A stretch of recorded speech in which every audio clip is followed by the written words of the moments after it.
I'll again have to sleep with the enemy. मुझे दुश्मन के साथ फिर से सोना पड़ेगा। ये क्या है? What do you mean? क्या मतलब है तुम्हारा? ये मैं पंच मारने के लिए नहीं कह रहा कि मुझे दुश्मन के साथ सोना पड़ेगा। इसके पीछे एक्चुअली एक बहुत सटीक वजह है। There is a genuine reason behind this. Instagram reinstall करने से जो मुझे डर था, एग्जैक्टली वही हुआ। मुझे एग्जिस्टेंशियल क्राइसिस होने लगा। एग्जैक्टली एंग्जाइटी अटैक तो नहीं कहेंगे, लेकिन बहुत कुछ वैसे ही महसूस होने लगा और उसके पीछे जेन्युइन वजह है। नॉर्मली मैं क्या करता हूँ कि कोई भी सोशल मीडिया ऐप मेरे फोन पे नहीं रहता। अगर मुझे कभी जरूरत पड़ती है तो मैं इंस्टॉल करता हूँ। जो भी चीज़ है, पोस्ट करना है, कुछ देखना है, कुछ बोलना है, किसी को मैसेज करना है, वो किया और उसके बाद उसको तुरंत अनइंस्टॉल कर देता हूँ। लेकिन अभी यहां पर एक जेन्युइन वजह थी कि मेरे फोन पे इंस्टाग्राम क्या कर रहा था और उसका ताल्लुक इससे, ये बहता हुआ पानी देख रहे हैं आप, एग्जैक्टली इससे है। ये पानी तकरीबन 1 साल से ऐसे ही बह रहा है, काफी तेजी से बह रहा है और आप जैसे कि देख रहे हैं ये एक सप्लाई की लाइन है। तो ये नॉर्मल पानी का लीकेज नहीं है, ये एक्चुअली सप्लाई की लाइन है जिसमें से इतनी तेज पानी बह रहा है। और इस एरिया से मैं कई बार निकल चुका हूं। 1 साल पहले मुझे याद है कि जाड़ों से पहले की बात होगी, तब भी ये पानी बह रहा था। अभी पिछले महीने जब निकला तो भी पानी बह रहा था। तो हमने कहा यार ये तो गलत बात है, एक काम करते हैं। जल्दी में था तो मैंने एक्स डाउनलोड किया और उस पर डाल दिया कि भैया देखिए ये पानी बह रहा है, ये इसका एग्जैक्ट एड्रेस है, इसको ठीक करा दीजिए। हमने जो अथॉरिटीज थी, नगर निगम, जल निगम, यूपी गवर्नमेंट और मेयर, सबको टैग कर दिया जैसा कि आप देख रहे हैं। हमने सोचा कि भाई इतनी हमने कहानियां, किस्से सुने हैं कि ट्विटर पे यानी कि एक्स पे आप कुछ डालते हैं इस तरीके का तो उस पर बहुत जल्दी सुनवाई होती है, बहुत जल्दी उसके ऊपर काम होता है। तो हमने कहा ठीक है, हो जाएगा। लेकिन अभी जब कुछ दिन पहले निकला तो देखा कुछ नहीं हुआ, वो तो वैसे ही बह रहा है। तो हमने दोबारा से एक्स पे डाल दिया। फिर हमने सोचा एक काम ये करते हैं कि एक्स पे अब मेरे ज्यादा फॉलोअर्स नहीं है। फॉलोअर्स इसलिए नहीं है क्योंकि कुछ अर्सा पहले 2020 में या 2021 में जब एक्स ट्विटर हुआ करता था बेसिकली, तब मेरे बहुत सारे फॉलोअर्स थे उस पर। फिर मैंने 2-4 चीज़ें उस पर ऐसी लिख दी जो लोगों को पसंद नहीं आई और उसकी वजह से मुझे थ्रेट्स आने लगे, गाली गलौज, उल्टी सीधी बातें, और मुझे टैग किया जाने लगा कि इसको सुधारना है, इसको ये करना है, इसको वो करना है।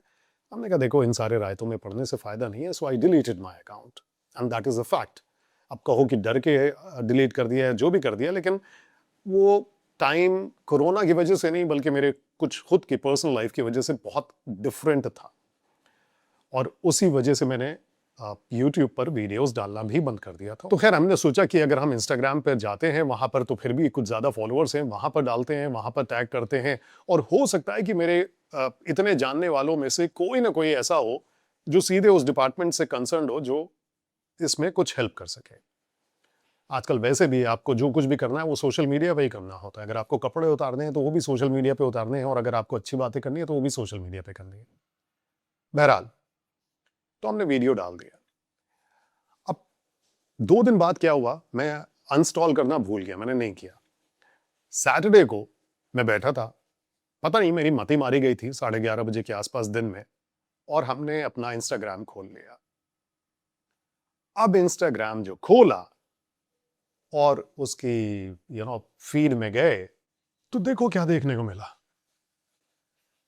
अब अगर आप ये सब कंटेंट एक के बाद एक के बाद एक के बाद एक के बाद देखते जाएंगे, मतलब आपकी फीड में आता रहेगा, तो आपका दिमाग खराब होगा ही। अब आप कहेंगे यार ये तो एल्गोरिदम है, ऐसे ही फंक्शन करता है, आपने इस तरह का कंटेंट देखा, आपने इस तरह का कंटेंट पसंद किया, आपने रिएक्ट किया होगा, इसलिए वो दिखा रहा है आपको। लेकिन क्या ये नॉर्मल है? I mean, is it normal in any sense? Instagram में भी सीजन चलता है। जो कंटेंट जिस वक्त ज्यादा लोग देख रहे होते हैं वो आपकी फीड में नजर आने लगता है धीरे धीरे, भले ही आपने उससे इंटरेक्ट किया हो ज्यादा या ना किया हो। ये जो नीश की बात अब निकली है, ये जो एल्गोरिथम की बात निकली है, नीश की बात निकली है, नीचता की बात निकली है, बेसिकली पहले ऐसे नहीं था। पहले के जमाने में अगर आप देखें, अगर आप हिस्ट्री पढ़ें तो आपको मालूम चलेगा कि कोई साइंटिस्ट था। साइंटिस्ट होने के साथ साथ वो पोएट भी था, वो अब क्या कहते हैं हिस्टोरियन भी था। उसके 5 अलग अलग उसके नाम के आगे वो लिखे रहते थे कि ये करता था, ये करता था, ये करता था। सबसे मशहूर एग्जाम्पल जो मेरे दिमाग में इस वक्त आ रहा है वो लियोनार्डो दा विंची है। हाँ, ये वाला शख्स, इनसे मत कंफ्यूज करिएगा, ये एक एक्टर है। So Leonardo da Vinci, he was so many things, he pursued so many interest. और आज की डेट में हमें बोला जाता है कि आप एक नीश पकड़ कर रखिए और बस उसी के बारे में बात करिए, और उस नीश ने हमें नीचता पे लाके खड़ा कर दिया है। क्योंकि अब जो भी कंटेंट सेल होता है, हम बस वही कंटेंट बनाते चले जाते हैं, ये नहीं सोचते कि उस कंटेंट में हम कर क्या रहे हैं। तो यहां एक बहुत बड़ा सवाल ये नहीं है कि एल्गोरिथम हमें क्या फीड कर रहा है, बल्कि उससे कहीं ज्यादा बड़ा सवाल ये है कि ये एल्गोरिथम हमसे क्या करवा रहा है, हम क्या क्या कर रहे हैं इसकी वजह से। और चीज है, ये नॉर्मल बिहेवियर नहीं है। इंसानी दिमाग बना नहीं है एक ही तरह के कंटेंट को झेलने के लिए, एक ही तरह की चीज को झेलने के लिए। अगर इस तरीके से होता, आपको एक तरह का खाना रोज पसंद आएगा? नहीं आएगा ना। अगर आप कोई भी एक रट में फंस जाते हैं तो आपको उलझन होने लगती है, आपको एंजाइटी होने लगती है। तो फिर क्यों हमें एल्गोरिथम ढकेल रहा है एक ही तरह का कंटेंट कंज्यूम करने के लिए? जाहिर है कि आपको बातें मालूम है कि क्यों कर रहा है वो, क्योंकि उसमें उसका फायदा है, क्योंकि कंपनीज का फायदा। इस एल्गोरिथम के एक नुकसान नहीं है, बहुत सारे नुकसान हैं। अभी कुछ दिन पहले बीबीसी ने एक डॉक्यूमेंट्री रिलीज करी थी, उसमें उन्होंने दिखाया था कि किस तरह से अगर आप थोड़ा बहुत उल्टा सीधा कंटेंट देखते हैं, अश्लील कंटेंट देखते हैं, तो किस तरह से आपको एक रैबिट होल में ले जाता है। और उस रैबिट होल में जब आगे जाते जाते हैं तो आप उस जगह पहुंच जाते हैं जहां पर बच्चों का मोलेस्टेशन हो रहा है, जहां बच्चों से रिलेटेड एक्सप्लॉयटेटिव कंटेंट पोस्ट किया जा रहा है। और आपको ज्यादा कुछ भी नहीं करना है, बहुत ओपनली मौजूद है। बस आपको दो चार इस तरह की चीजें देखनी है and you and up in those accounts. मतलब वो अकाउंट्स आपको इंस्टाग्राम सजेस्ट करने लगता है, आपको लगता है ये नॉर्मल है, is this what should be happening. लेकिन मेरा ऑब्जेक्टिव सोशल मीडिया को क्रिटिक करना नहीं था, इस वीडियो में कतई मेरा ऑब्जेक्टिव नहीं है। मेरा ऑब्जेक्टिव सिर्फ नॉइज की तरफ पॉइंट आउट करना है कि ये नॉइज कितनी डेफनिंग हो चुकी है और हर जगह हो चुकी है। कुछ साल पहले सुशांत सिंह राजपूत वाला ट्रैजिक इंसिडेंट हुआ था, वो बहुत ही डिसहार्टनिंग इंसिडेंट हुआ था। तो हमने देखा था कि मीडिया किस हद तक जा सकता है। आई मीन, ठीक है, उसके अलावा भी बहुत सारे एग्जांपल्स हैं, but that was the epitome of crassness, I think. रिया चक्रवर्ती बोलती है ड्रग दो ड्रग दो ड्रग दो ड्रग दो। कानून सुशांत सिंह राजपूत के साथ आशुतोष भी जुड़ रहे। आशुतोष बड़ा डेवलपमेंट क्या been doing too much according to she says MDMA is something she's tried once. Deepika Padukone बताइए क्या फैसले थी? उससे ज्यादा नीचे स्टूप नहीं कर सकते थे, लेकिन वो कर गए और बड़े बड़े लोग कर गए।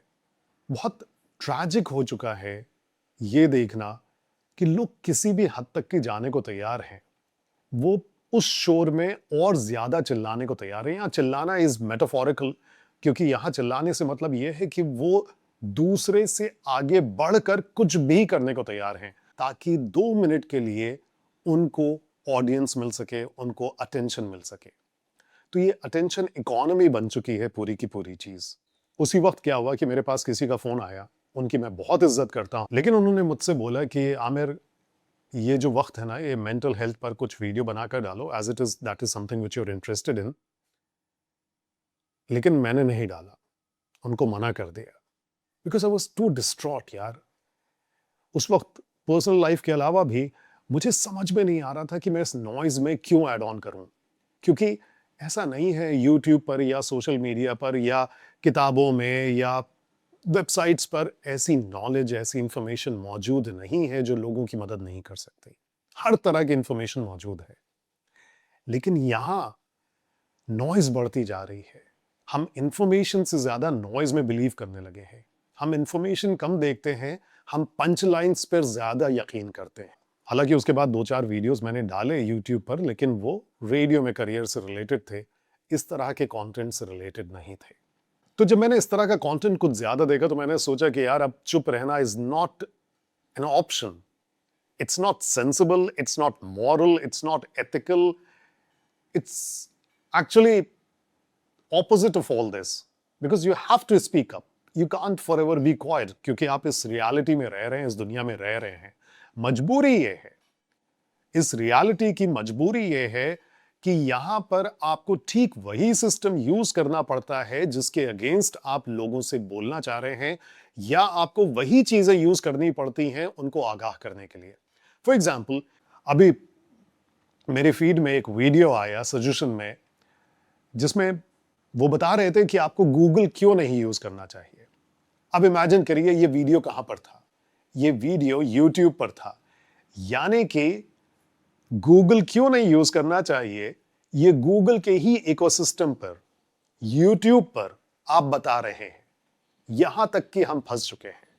आपको जो कुछ भी बोलना है वो आपको उसी सिस्टम में जाकर बोलना पड़ता है, क्योंकि ये सिस्टम पूरा का पूरा ये इंफ्रास्ट्रक्चर बन चुका है। अगर मुझे इन्फ्लुएंसर कल्चर के अगेंस्ट बोलना है तो पहले ये इंश्योर करना पड़ेगा कि मेरे फॉलोअर्स अच्छे खासे हों जो मुझे सुनने को तैयार हो। यानी कि मुझे एक इन्फ्लुएंसर बनना पड़ेगा इन्फ्लुएंसर कल्चर के अगेंस्ट बोलने के लिए। अगर मुझे कंज्यूमरिज्म के अगेंस्ट बोलना है तो पहले एक किताब लिखनी पड़ेगी या वीडियो बनाना पड़ेगा। सो अगर मैं किताब भी लिखता हूं, उस किताब को लिखने के बाद मुझे इंश्योर करना पड़ेगा कि अमेज़न जैसे मार्केट प्लेस पर वो ज्यादा से ज्यादा हाईलाइट हो, ताकि ज्यादा से ज्यादा लोग खरीदें और उसे पढ़ें। यानी कि कंज्यूमरिज्म के अगेंस्ट बोलने के लिए मुझे कंज्यूमरिज्म प्ले करना पड़ेगा। And that is the sad reality, that is the tragic reality where we exist. And it's not only on social media, ये सिर्फ ऑनलाइन वर्ल्ड की बात नहीं है, ये हमारी पूरी रियलिटी की बात है।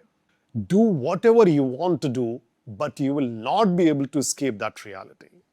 I mean, अगर आज की डेट में, जब 4-5 सालों से मैंने सारा अपना कंटेंट बंद कर रखा था, सब कुछ छोड़ दिया था, पिछले साल इंस्टाग्राम पे आया, फिर बंद कर दिया, but I still couldn't escape reality. मुझे लगता था कि शायद ये सब करके लोगों से दूरी बनाकर मैं शायद उस जगह पहुंच जाऊंगा, उस एनवायरनमेंट में पहुंच जाऊंगा जहां मुझे ये सारी चीजें इफेक्ट करना बंद कर देंगी। लेकिन ऐसा नहीं हुआ। और मुझे मालूम है कि अगर मैं आज अपना झोला, एक लोटा लेकर जंगल में निकल जाऊं या किसी गुफा में चला जाऊं, वहां जाकर साधना करने लगूं, वहां बैठ जाऊं, तो भी ये चीजें मुझे छोड़ेंगी नहीं। हाँ ठीक है, लोग छूट जाएंगे, दुनिया छूट जाएगी, लेकिन रियलिटी नहीं छोड़ेगी। वहां पर भी मुझे खाना खाना होगा, वहां पर भी मुझे पानी पीना होगा, वहां पर भी मुझे नहाना धोना होगा, कपड़े साफ करने पड़ेंगे, वो जगह साफ करनी पड़ेगी जहां मैं होऊंगा, मुझे टॉयलेट जाना होगा। I'll have to do almost everything. जैसे वो ज़ेन प्रोवर्ब होता है ना, before enlightenment chop wood carry water, after enlightenment chop wood carry water. So you can not really escape reality. You cannot escape whatever is happening in this world, क्योंकि वो आज नहीं तो कल आपके ऊपर असर डालेगा ही डालेगा, चाहे आप जितनी ज्यादा आंखें बंद करके बैठे। तो मैंने सोचा कि अगर दुश्मन से पीछा नहीं छुड़ा सकते तो कम से कम दुश्मन के साथ रहना सीख लें। If we can't escape this reality, at least we can give it a direction. वो डायरेक्शन जहां पर हम थोड़ी ज्यादा फ्रीडम महसूस करें, अगर एब्सोल्यूट फ्रीडम नहीं भी पॉसिबल है तो वो जगह जहां पर कॉन्वर्सेशंस कम से कम ऐसी हों जिनका कोई मीनिंग हो और जिनसे कुछ कंस्ट्रक्टिव बाहर आए। अब यहां पर मैं ये नहीं कह रहा कि मेरे पास बहुत सारा ज्ञान है आपसे बांटने के लिए, बल्कि मैं ये जरूर कह रहा हूं कि आपके पास बहुत सारी ऐसी चीजें हैं जो आप मुझसे शेयर कर सकते हैं। So please feel free to share whatever you think, whatever you want, and we will talk about life, we will talk about agency, psychology, philosophy, whatever helps. But let's try and create some healthy dialogue that helps us rather than something that binds us. So thank you so much for being here with me. Please do share your opinions, your comments, whatever you were trying to say. जो कुछ भी कहना है please कहिए, मैं सुनने के लिए तैयार हूं। मैं उसको जरूर शामिल करूंगा अपने अगले वीडियोस में। And I'll try to be here once again. Hopefully this time I'll succeed. Thank you so much.